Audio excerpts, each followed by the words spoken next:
Bienvenue à tous pour une nouvelle vidéo à chaîne. Aujourd'hui, nous allons voir un petit lampadaire de qualité des familles. C'est pas souvent qu'on fait des flans. Des flans, vous allez me dire que c'est quoi un flan? Je vais vous expliquer après. En fait, ça fait un moment que j'ai pas fait de flan, parce que je crois qu'on en a fait, je crois que c'est une Reine Monaco, je crois, puis on en a pas refait après. C'est pas trop un truc que je fais souvent, parce que bon, les flans, c'est pas trop mon kiff. Mais de temps en temps, d'avoir un petit flan ou deux, un carré, un 8 faces ou un rond, peu n'importe, ça peut faire plaisir. Alors là, du coup, nous allons voir aujourd'hui, on va dire une Lenzi Montmartre, qui était aussi vendue, aussi qu'on pouvait les utiliser souvent, on va dire, via Mazda Montmartre, on le disait. Et donc là, on va voir un petit peu le lampadaire. Alors je vous garantis, déjà, vous allez voir sur le cul, c'est que déjà, le réflecteur, c'est un luminaire bien spécifique. Vous êtes sur le cul. Et sinon, pour ma part, c'est un truc qui est extrêmement lourd parce que c'est un lumière qui est en cuivre. Donc c'est très lourd, parce que le cuivre c'est toujours aussi lourd. Par contre, c'est vraiment des soudures, des soudures brasées au cuivre. Ça va vraiment coûter une blinde quand ça a dû souder ça. Mais sinon, c'est vraiment un beau modèle. Bon, après, c'est vrai, des 4 faces, c'est un truc rustique qui coûte très cher à l'achat. Mais par contre, bon voilà, hein, je vais pas vous montrer le truc en vertical, tout le monde en a déjà vu en vertical. Mais, alors, déjà, c'est des plaques, oui, c'est des plaques. Ah non, c'est vraiment le god complet, le flanc entièrement en plastique. Donc ouais, ça c'est bien, il n'y a pas de problème là-dessus, par rapport à ça. Ah, il y a deux endroits qu'on peut passer du câble, ça c'est bien ça. Et donc du coup, celle-là, elle est assez spéciale. Ah oui, ils ont même quand même des rivets en cuivre. Oh, là, ils doivent coûter une blinde les rivets en cuivre. Mais après, elle doit être récente. Je me rappelle plus, je sais qu'elle a appareillé, ça c'est sûr. Je crois que c'est Julien Clavel qui me l'a repassé celle-là. Il en avait besoin, je sais pas où il avait plus de place, ou je sais plus quoi, il me l'a refilé. Et je suis plus sûr parce que genre j'en ai récupéré tellement plein des flancs. Je suis plus sûr quel flanc qui a été donné par qui ou par machin. Mais par contre, elle est vraiment bien. Bon après c'est sûr que bon, le seul truc qu'on voit toujours qui est dégueulasse, le noir. En fait c'est simplement le noir, c'est bon, il y a déjà une partie du cuivre, ok. Mais il y a aussi le espèce de vernis qui est dessus qui noircit. Ça c'est un des trucs qui est chiant chez les lanternes de cine, c'est ça. C'est le filtre, le vernis qui noircit, qui rend la lumière dégueulasse. Mais bon, après, si on n'y peut rien, les vernis, on peut pas faire autrement. Alors du coup, ça, c'est la technique de chez Lenzi, c'est les trucs comme ça, ronds. Ça, vous le saurez que c'est Lenzi, hein, c'est machin Lenzi. C'est le grand classique de chez eux. Et depuis fort longtemps qu'ils font des flancs, je crois qu'ils font quasiment que ça, en fait, depuis des années. Mais franchement, ça rend bien. Alors, ce système-là, c'est pas par des boulons sur le côté de ça. C'est une targette là qui se tire là. On va ouvrir après. C'est une targette qui fait en fait l'ouverture du truc. Bon, je crois qu'on peut le mettre comme ça. Ouais. C'est une targette et donc du coup c'est vraiment simple d'utilisation. Alors celle-là c'est une version sommitale. Donc c'est-à-dire qu'elle se tient par ici. On a des versions aussi top qui se posent par-dessus. Bon, jamais eu de lire ni rien sur cela. Mais par contre, ces lanternes de scie là, ils ont des grosses histoires depuis des centaines d'années.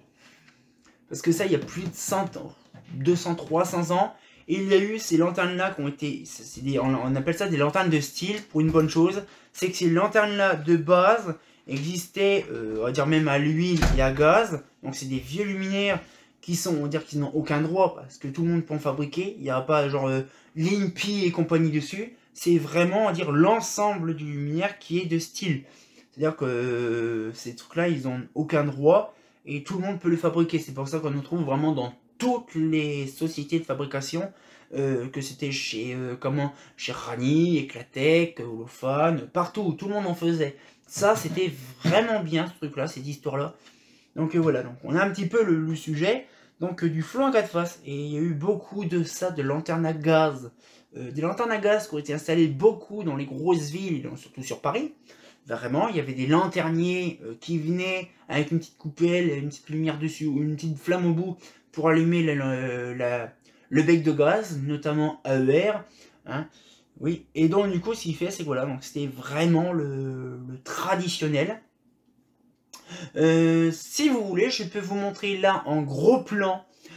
Voilà, donc là, le plus vieux flanc de France, il a plus de 100 et quelques années, je crois qu'il a même 200-300 ans, c'est le flanc Léon, voilà, Donc vous pouvez voir quand même que c'est un vieux flanc, j'étais heureux de le voir. Et il fonctionne toujours au gaz, c'est vraiment impressionnant. Donc il est très bien conservé, il a toujours son truc. Et donc c'est pour vous dire que voilà, donc cette lanterne là, justement, c'est vraiment le truc traditionnel qui se vend encore. Il y a beaucoup de lanternes de style qui se font encore, surtout ceux-là. Les 4 faces, les 8 faces et les circulaires. C'est des modèles qui se sont vendus à des millions d'exemplaires depuis des centaines d'années. Hein, il y a eu au gaz et tout ça. Et franchement, il y a eu des versions comme ça encore au gaz récentes dans les années 90 qui étaient encore faisables. Chez Rani généralement. Mais ça fait vraiment plaisir de voir des lanternes comme ça. Lenzi, ils en fabriquent encore en 2024. Ils en fabriquent encore, bon, bien sûr en LED. Mais voilà, donc c'est vraiment le même design, le même machin. C'est vraiment, on va dire, une norme. Ça, c'est vraiment des lanternes de style françaises. Voilà, on peut pas faire mieux que ça. Que ça soit partout, dans tous les pays du monde où qu'on voit ces genres de lanternes-là, c'est le design français. Tout ce qui est lanterne de style, comme ça, c'est du français. Les 4 faces, des 8 faces, ou aussi des circulaires, comme la Rani Monaco, c'est du français. Voilà, c'est vraiment l'égide de l'éclairage public de la ville lumière française. Bon, on va pouvoir passer quand même à ça, quand même, ça c'est intéressant. Parce que j'aime bien aussi parler d'histoire de temps en temps, ça fait plaisir. Alors, revenons à nos moutons. Bon, déjà, ça, c'est une petite Lenzi. On met ça... Wow, c'est quoi le tampon là-dessus? Oh la vache. C'est une lampe GE, mais par contre, la quantité d'informations qui est sur le tampon, c'est pire qu'un bouquin truc. Alors, je vais le mettre comme ça. Je vais essayer comme ça. Oui. On va essayer de saouler un peu la vidéo. Là, je vais faire comme ça. Voilà. Voilà. Donc, l'ouverture se fait sur la petite tarlotte là. On dégoupille. On dégoupille l'engin. Et hop, on tourne. Alors... Du coup, ah vache, il y a quand même une sacrée armature quand même. Alors là, je vais tenir comme ça. Alors nous avons un petit amorceur qui est complètement dézingué là-dedans. Ah oui, d'accord, bah oui, en fait d'accord. En fait, l'amorceur était dessus, sauf que le problème c'est que avec le luminaire qui est complètement en vrac, ah oui, d'accord. Ça, c'est le Juju qui a dû mettre ça. Et donc là, nous avons ici, voilà, un petit cabochon. Je sais pas comment nous avons besoin de. Il n'y a pas un système d'ouverture plus. Ok, voilà. J'ai un petit poupoule. Je vais virer ça. Hop là. Hop là. On va faire comme on. Par contre là. Hop là. Là. Hop là. Allez, donne-moi ça. Qu'est-ce qu'il faut pas faire? Hop là. Prosper you plaboum. Hop là.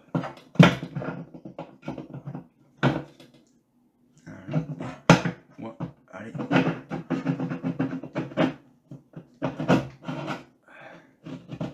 Hop là. Alors, c'est un sacré bordel. Mais ça va. Donc, par contre, ah oui, c'est du gros silicone, c'est grand mort. Et par contre, ça doit bien. Waouh! Ça doit bien fuser là-dedans. Par contre, c'est vraiment, on voit que c'est vraiment une espèce de cuivre qui est verni mais un peu à l'arrache.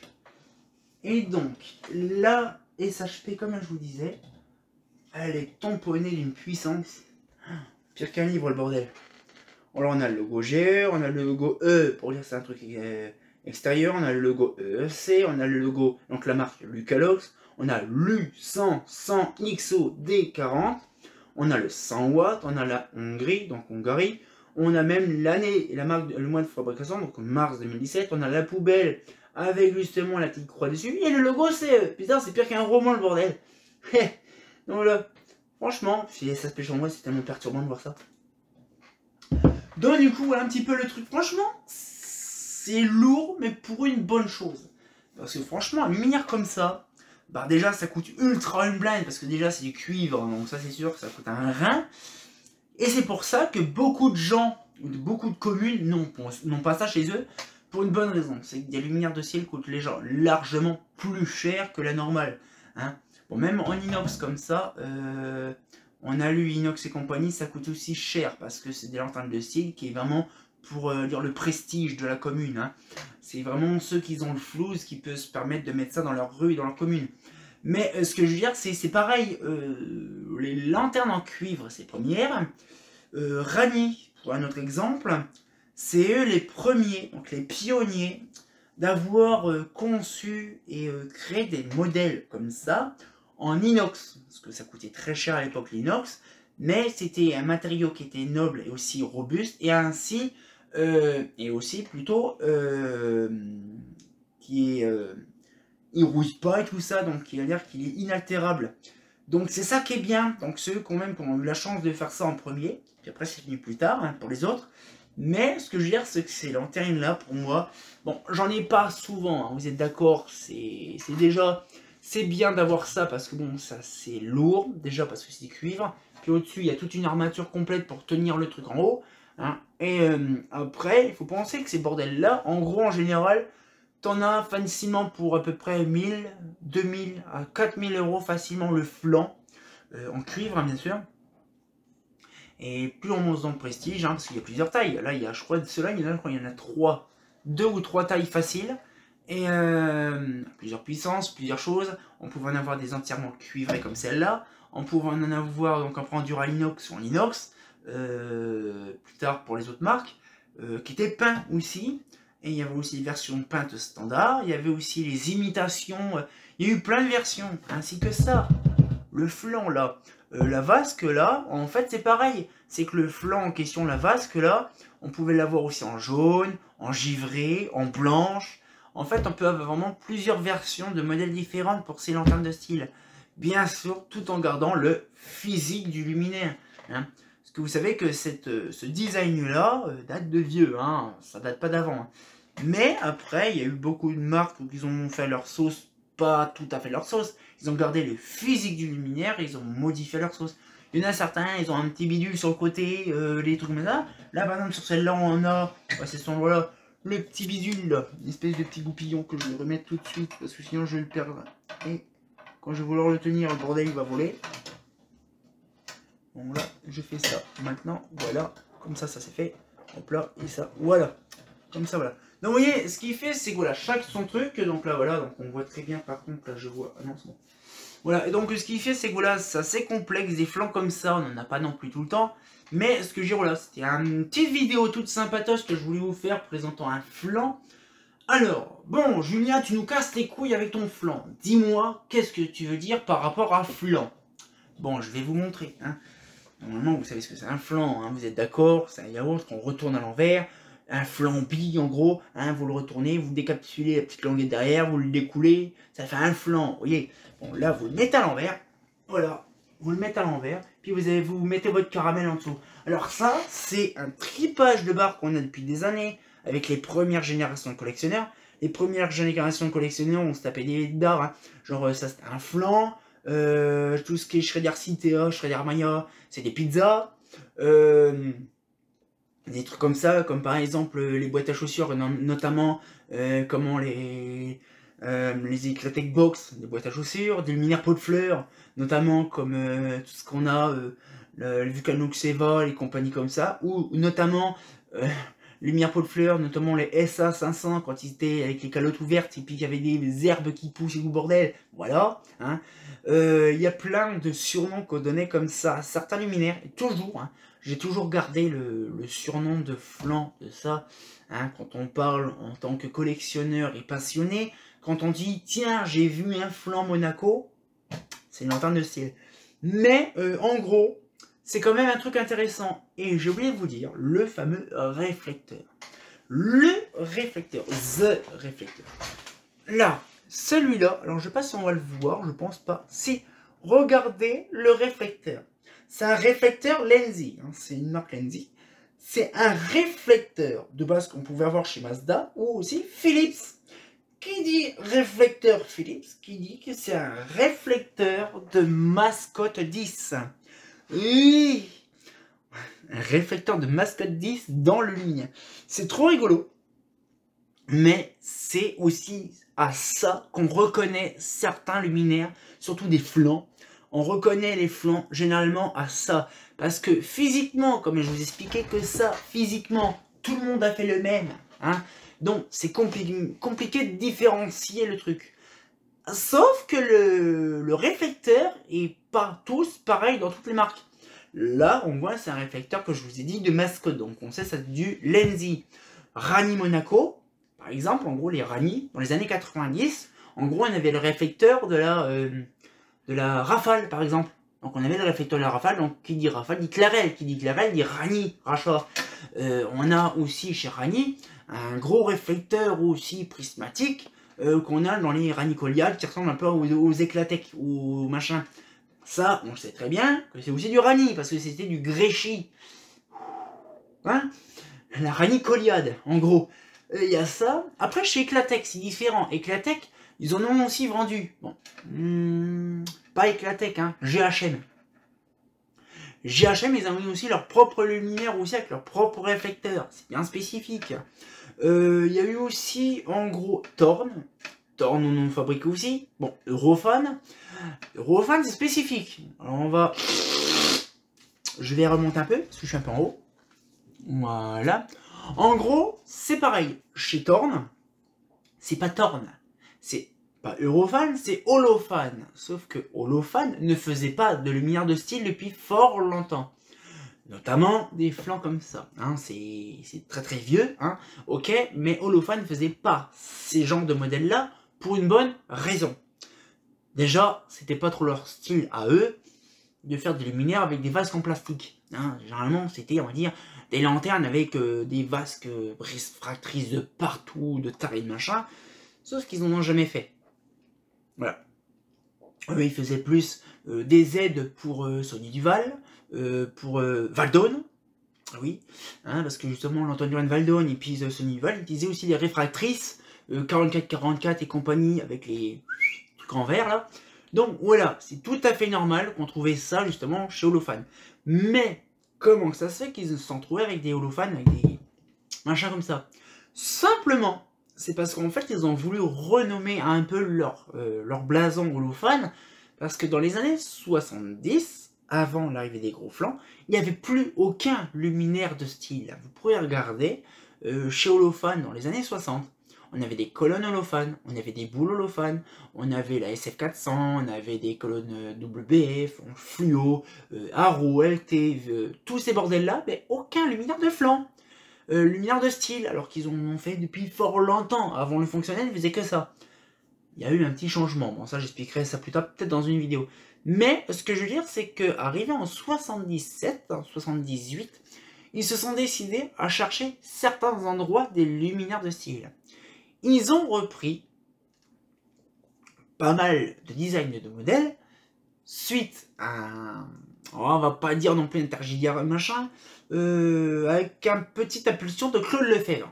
Alors je tire ça par les cheveux, je crois que oui. Bref, ils ont pris pas mal de modèles de Claude Lefebvre.